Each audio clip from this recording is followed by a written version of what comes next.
안녕하십니까. 고종환 TV를 운영하고 있는 부동산 애널리스트 TV라고도 하죠. 고종환 한국자산관리연구원장입니다. 오늘은 어제 정부가 1기 신도시 재건축 선도지구의 그 기준을 발표했습니다.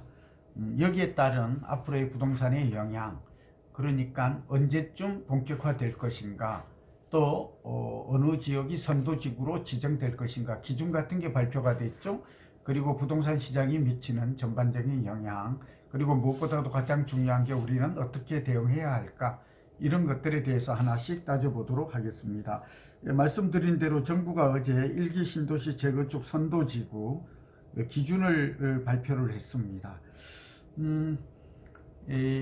다음 달 25일, 그러니까 6월 25일에 이제 선도지구 공고가 시작이 되는데, 선도지구 지중은 올해 11월 정도에 지정이 될 것으로 보입니다. 그러니까 분당, 일산, 평촌, 삼봉, 준동, 여기 5개 신도시에 약 29만 가구가 해당이 되는데요. 이분들이 초미의 관심사가 되겠습니다. 근데 여기 거주하고 있는 또는 소유하고 있는 분들뿐만 아니라 중요한 게 여기 한 30% 정도 공급 확대, 물량의 확대가 좀 예상이 되는데, 여기 뭐 아시다시피 분당이나 일산, 평촌, 삼봉 1기 신도시에 대해서는 다 입지가 좋기 때문에 관심이 높죠. 그런 면에서 여기에 거주하지 않거나 소유하지 않고 있다 하더라도 여러분의 관심이 많이 쏠릴 것으로 보이고, 저도 개인적으로는 1기 신도시가 앞으로 어떻게 될 것인가, 그러한 향방에 대해서 관심이 높습니다. 오늘은 어제 정부가 발표한 내용을 중심으로 앞서 말씀드린 몇 가지를 하나씩 따져보죠.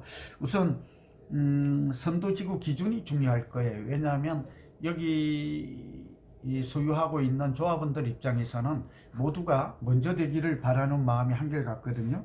그런 측면에서 누가 먼저 시작하느냐, 먼저 할수록 좀 유리하다라고 볼 수가 있겠죠.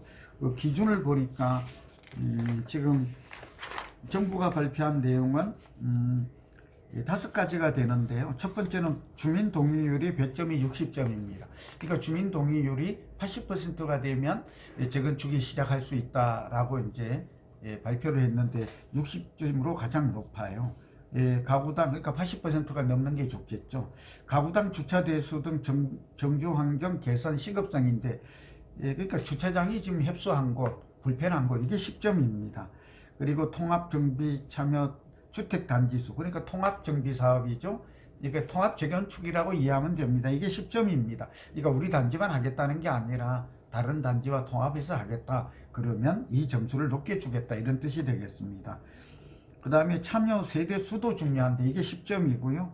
도시 기능 활성화 필요성, 이거는 이제 자족 기능이죠. 도시 기능이 활성화돼야 될 필요성이 10점, 그래서 100점 만점이 되겠습니다. 지금은 주민이 이제 95%가 되면 이것도 이제 80% 이상으로 좀 완화하겠다라는 게 이제 특별 재정비 구역에서 정부가 계획하고 있는, 그러니까 동의율이 만점이 95%에서 80%로 좀 낮아질 수 있다라는 게 어제 발표된 내용의 하나고요. 그 다음에 이제 앞으로 어떻게 되는가 하는 건데, 2025년 특별 정비 구역을 지정을 하고 2026년에는 관리 처분 계획을 수립한다고 되어 있습니다. 그리고 2027년, 그러니까 착공을 하고 2030년에 입주가 완료가 될 계획입니다. 그러니까 보통 재건축을 하게 되면 10년 정도 걸리는데, 이런 것들을 지금 벌써 2024년이잖아요. 그러니까 5년 만에 입주까지 하겠다. 그러니까 초고속으로 빠르게 진행하겠다는 게 정부 국토부의 발표 내용이 되겠습니다. 그리고 보니까 또 하나는, 여러분들 이제 물량이 좀 궁금하잖아요. 이제 선도지구가 5군데 중에 분당은 올해 8,000 가구, 그리고 2025년에 6,000 가구, 이런 식으로 해서 계속 좀 늘려갈 계획이고요.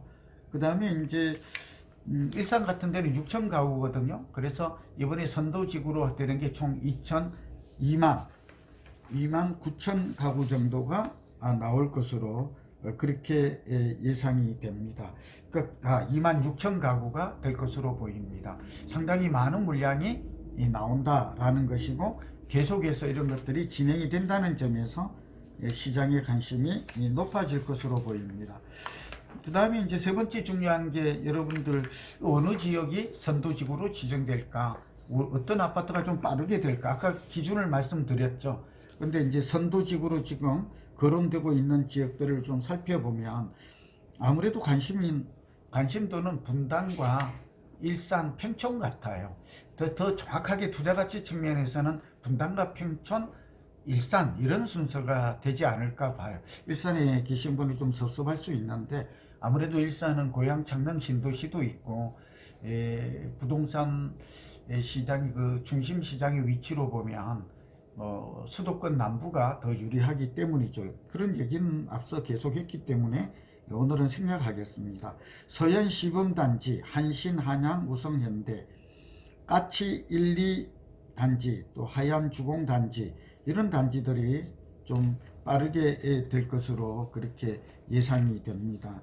일산에서는 감촌마을 1, 2마을, 백마마을 1, 2단지 이런 단지들이 좀 빠를 것으로 예상이 좀 되고요. 평촌 같은 경우에는 한가람, 그러니까 한양, 삼선, 두산 이런 지역들이 현재로서는 이건 추정이죠. 될 가능성이 높습니다. 제가 개인적으로 볼 때도 가장 먼저 들어선 곳들이 아마 해당이 되지 않을까.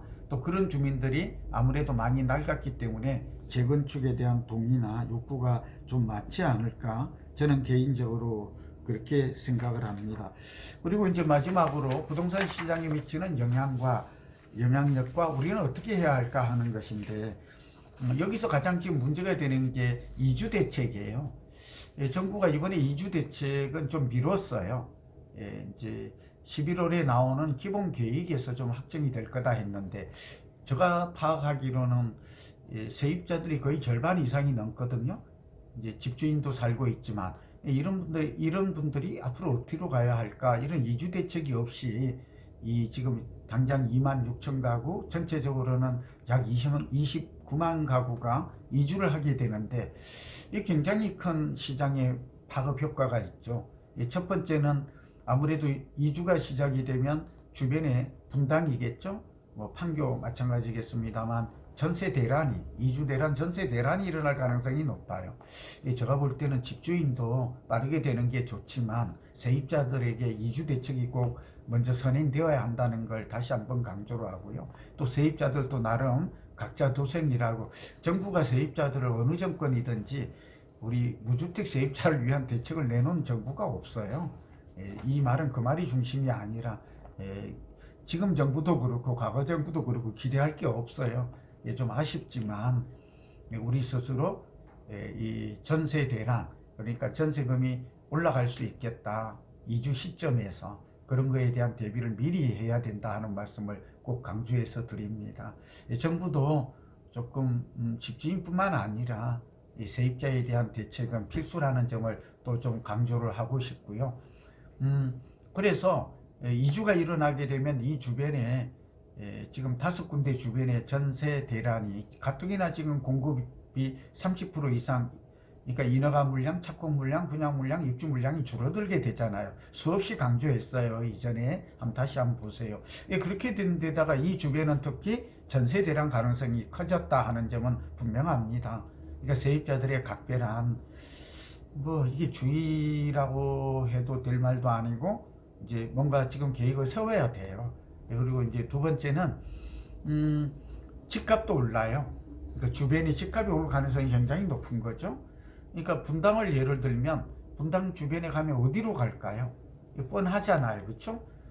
광주나 용인, 성남, 광주, 용인 이런 데로 가야 되는 거예요. 그러니까 여러분이 그런 걸 잘 감안하셔서 미리 옮겨가는 것도 전세값이 오르기, 지금 오르고 1년째 오르고 있죠. 오르기 전에 대책을 마련하는 것도 한 가지 방법이 될 수 있겠다 하는 말씀을 드리고, 그 다음에 투자가치 측면에서는 분당, 평촌, 일산 순으로 높을 거다. 중동 3번도 저는 그 정도의 차이는 있지만 재건축했을 때 투자 가치는 있을 걸로 보입니다.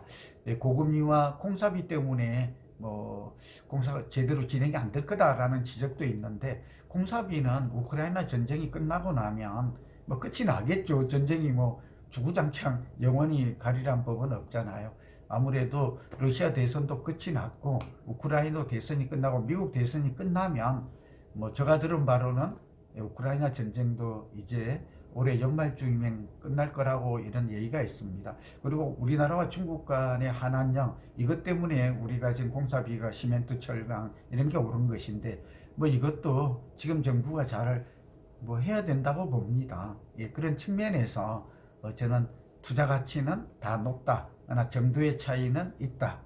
그리고 이 내 집 마련하려고 하는 30%의 앞으로 집주인 외에 추가 이게 분양 물량이 나올 수 있다, 이런 걸 염두에 두고 내 집 마련 계획을 좀 세우는 것도 지금 현명한 전략이 될 것으로 보입니다. 오늘은 일기 신도시 정부가 발표한 선도지구 내용을 기준으로 해서 어떤 아파트 단지가 빠르게 진행될 것인가, 또 앞으로 이 재건축, 이거는 재정비, 특별 재정비 계획이죠. 이런 계획이 올해 11월 말에 수립이 된다. 이때 용적률이 결정이 돼요.